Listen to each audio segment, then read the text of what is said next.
এভাবেই লোহার রড দিয়ে পিটিয়ে ভাঙছেন তালা পুলিশের এই সদস্য।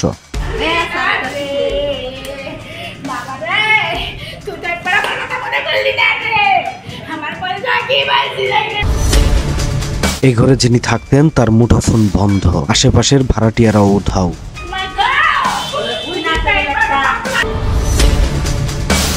এমত অবস্থায় বাড়ির মালিক খোঁজ নিতে এসে জানালার ফাঁক দিয়ে আফসাই দেখতে পান কেউ একজন ঝুলে আছে।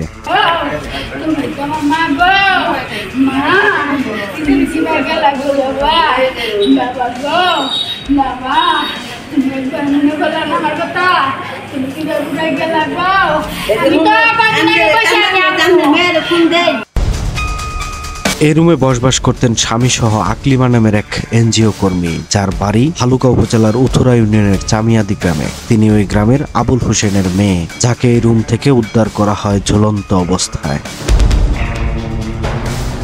ময়মনসিংহের ভালুকার হবিরবাড়ি ইউনিয়নের সিস্টোর বাজারের বাটাজোর রোডে আব্দুল লতিফের বাসার ঘটনা এটি। এ ঘটনার পর থেকেই তার পাশের রুমের ভাড়াটিয়ারা পলাতক রয়েছে।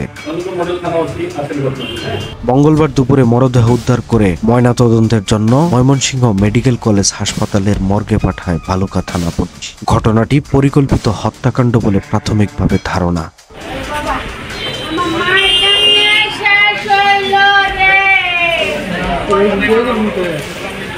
সময়ের কলম, নিউজ ডেস্ক।